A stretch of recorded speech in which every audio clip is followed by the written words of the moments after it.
ఇప్పుడు అవకాశం ఇచ్చారు కదా, ఆవిడ ఆగిపోయారు. మీరే చెప్పారు కదా మధ్యలో రావద్దని, మీరు రావద్దు మధ్యలో. సార్ నేను మాట్లాడచ్చా? మాట్లాడండి. కాదు సార్, సంవత్సర కాలానికే ఏదో గాడిద పళ్ళు తోముతున్నారు అని చెప్పేసి క్వశ్చన్ చేయాల్సి వస్తే వివేకానంద రెడ్డి గారి మర్డర్ కేసులో ఆయన ఏమి చంద్రబాబు నాయుడు గారికి బాబాయ్ కాదు, పవన్ కళ్యాణ్ గారికి బాబాయ్ కాదు. మరి గత 5 ఏళ్ల పాటు ముఖ్యమంత్రిగా ఏలినటువంటి ముఖ్యమంత్రికి సొంత బాబాయ్. మరి ఆయన గాడిది పళ్ళే తోముతున్నాడు, ఇంకేం తోముతున్నాడా 5 ఏళ్ల పాటు? ఆ క్వశ్చన్ మమ్మల్ని లేసే ముందు మీరు ఒకసారి రిటర్న్ క్వశ్చన్ వేసుకోవాలి కదా.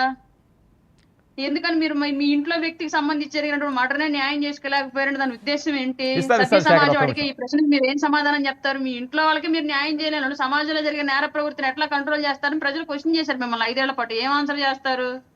మమ్మల్ని ఎందుకు అడగడం మళ్ళీ ఆ విషయాన్ని మీరు క్లియర్ గా?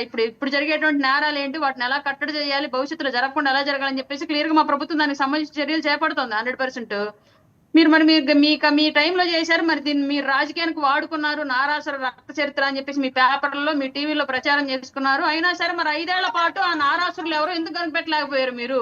సిబిఐ డైరెక్ట్ గా అక్కడ పులివెందులు వచ్చి కూర్చుంటే, జమల్ మడి వచ్చి కూర్చుంటే ఎందుకు మీరు కట్టడి చేసి అరెస్ట్ చేయనీయకుండా చేశారు నేరస్తుల్ని?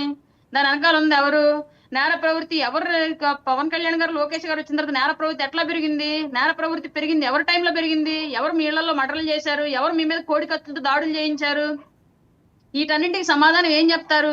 అసలు ఎవరి బ్యాక్గ్రౌండ్? చంద్రబాబు నాయుడు గారి బ్యాక్గ్రౌండ్ నేర ప్రవృత్తి వైపు నుంచి ఉందా? పవన్ కళ్యాణ్ గారి బ్యాక్గ్రౌండ్ నేర ప్రవృత్తి వైపు నుంచి ఉందా? లేదా జగన్మోహన్ రెడ్డి గారి బ్యాక్గ్రౌండ్ నేర ప్రవృత్తి వైపు నుంచి ఉందా?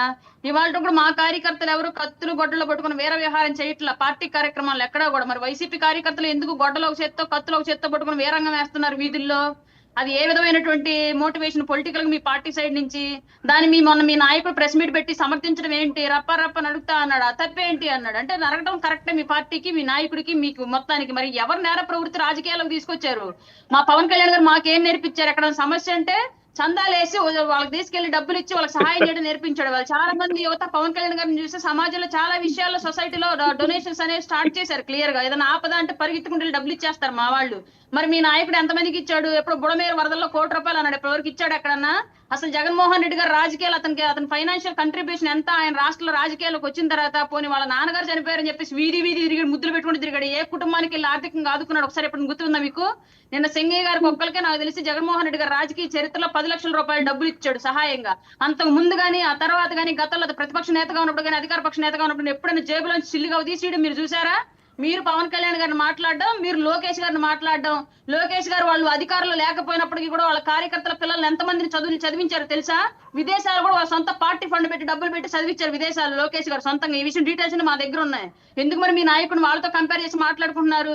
నేర ప్రవృత్తి వ్యక్తి జగన్మోహన్ రెడ్డి, సమాజంలో మంచి విషయాల వైపు తిప్పినటువంటి వాళ్ళు లోకేష్ గారు, పవన్ కళ్యాణ్ గారు. మాట్లాడే ముందు కంపారిజన్ ఒకసారి ప్రాక్టికల్ థింగ్స్ అన్ని చెక్ చేసుకుని మాట్లాడండి, ఏం మాట్లాడినా సరే. ఓకే, పొత్తు లేకపోతే సర్పంచ్ గెలరట, ఈ పార్టీ ఇంకా క్లోజ్ అయిపోద్దని కూడా ఆయన మాట్లాడుతున్నారు. పనోడు 5 ఏళ్ల పాటు పందిరెత్తేనే పిసుకులెక్కి పడేసి 2024లో కింద పడ్డాడు. ఆ విషయం అందరికీ తెలుసు, మాకు రాష్ట్ర ప్రజలందరికీ తెలిసి రిజల్ట్ చూసిన తర్వాత కూడా ఏంటి సార్ మళ్ళీ మీరు మాట్లాడడం? అప్పుడు ఏమీ తెలియదు. పవన్ కళ్యాణ్ గారు అధికారంలోకి వస్తే ఎలా చేస్తారనేది గతంలో ప్రజలకు తెలియదు. ఇవాళ ఉప ముఖ్యమంత్రిగా అలాగే ఇన్ని శాఖల్లో మంత్రిగా ఎంత సమర్థవంతంగా పని చేసుకుంటున్నాడో ఇవాళ వెనకబడ్డటువంటి ప్రాంతాలన్నింటికి తెలుసు, గ్రామ పంచాయతీలన్నింటికి తెలుసు. వీళ్ళ పార్టీలో వైసీపీ జెండా మీద గెలిచినటువంటి సర్పంచ్లకు కూడా ఇవాళ పవన్ కళ్యాణ్ గారు పనితీరేంటి, పవన్ కళ్యాణ్ గారు సత్తా ఏంటి అనేది తెలుస్తోంది. జగన్మోహన్ రెడ్డి గారు సత్తా ఏంటి? ముఖ్యమంత్రిగా ఇస్తే 151 ఎక్కడ 11 ఎక్కడ ఆ స్థాయికి పడిపోయింది అతని సిచ్యువేషన్. అది అతను జగన్మోహన్ రెడ్డి గారి స్థాయి. అది తీసుకున్నది ఒక ముఖ్యమంత్రి కూడా ఉప ముఖ్యమంత్రి అయినా సరే దేశం చెప్పుకునే స్థాయిలో చిటికేసి దేశం మొత్తం రాజకీయాల్లో ఇవాళ నిలబడ్డాడు పవన్ కళ్యాణ్ గారు. ఆంధ్రప్రదేశ్ నిలబడింది వాళ్ళ దేశ రాజకీయాలు. అది పవన్ కళ్యాణ్ గారి స్థాయి. మాటలు ఊరికే మాట్లాడితే సరిపోదబ్బా. మాట్లాడే ముందు అసలు మనం ఏంటి అనేది ఒకసారి క్యాలిక్యులేషన్ వేసుకుని మాట్లాడాలా. సాహిబ్ గారు ఒక్క నిమిషం ఇస్తాను. వర్మ గారు ఆయన చంద్రశేఖర్ మాట్లాడుతూ ఏదో శేఖర్ రెడ్డి ఏమండి శేఖర్ రెడ్డి అండి, ఆయన చంద్రశేఖర్ గారు. శేఖర్ రెడ్డి గారు మాట్లాడుతూ ఏదో గుడ్డిగాడిద పళ్ళు అయ్యి అని అంటున్నారు కదా. జగన్మోహన్ రెడ్డి గారు తన అధికారంలో ఉన్నప్పుడు మరి ఏ గుడ్డిగాడిద పళ్ళు వాడు కుంటిగుర్రం పేడ తీశాడండి. 53 మంది కత్తులూరి ప్రమాదంలో చనిపోతే బయటకు వచ్చి మాట్లాడటం చేతగల 46 మంది ఏది